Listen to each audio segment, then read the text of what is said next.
పొయ్యి అయితే నీట్‌గా తూడ్చేసుకున్నా కదా! ఇంక బండ మీద కొన్ని నీళ్ళు జల్లి పొయ్యి మట్టికే తూడ్చేసుకున్నా. ఇవాళ ఇల్లు అసలు తుడవబుద్దయితలేదు నాకు. ఇల్లయితే ఊడ్చేసుకున్నా ఇంక మంచిగా. కొత్త చీపురు కట్ట తెచ్చుకున్నా గదా! ఫుల్ హ్యాపీతోననమాట. ఎందుకంటే వంగి ఊడ్చే అంత లేదు గాబట్టి, నిలబడి ఊడ్చేది దబ్బ దబ్బ ఊడ్చేసుకోవచ్చు పెద్దగుంది గాబట్టి. ఫస్ట్ అయితే ఇల్లు ఊడ్చేసి ఇవతలిల్లు ఊడ్చిన, అవతలిల్లు ఇంకా ఊడవలేదు. గిన్నెలైతే బయటకేసేసుకున్నా. చెట్టు నీడ మాత్రం ఫుల్ ఎక్కువగా కొడుతుంది. చల్లగా గూడా ఉంటదనమాట. కానీ ఊడ్చే పని మాత్రం చాలా ఎక్కువ చెట్లను పెంచితే.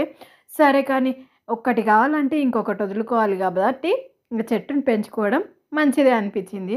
ఇంకా ఇవతలిల్లు గూడా ఊడ్చేసి మొత్తం ఎత్తేసినా అనమాట. మన చిట్టి ఉంది గదా! ఏం ఎగురుతదిరా దేవుడా! ఏం ఎగురుతది. ఈ మధ్య చిట్టి గురించి అసలు చెప్తలేను గదా! కొంచెం మంచిగా అయింది. ముందు బక్కగుండే ఇప్పుడు కొంచెం అన్నం తినడం నేర్చుకుంది.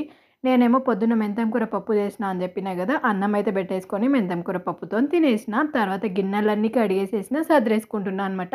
ఈరోజైతే పని గిట్ల అయిపోయిందబ్బా! మీ ఇంట్లో పనంతా ఎట్లయిందో నాకు కామెంట్ చేసేయండి. ఇంట్లో అందరికి ఇవే పనులుంటాయి. నాకు కూడా ఇవే పనులు. కానీ ఒకటి ఎక్స్‌ట్రా అనమాట. బయటికి పోయి దందకు పోయొస్తా కాబట్టి కొంచెం అలసిపోతా. సాయంత్రం చేసుకుంటా. కానీ ఇవాళ తొందరనే చేసుకున్నా. మీరైతే ఒక లైక్ చేయండి.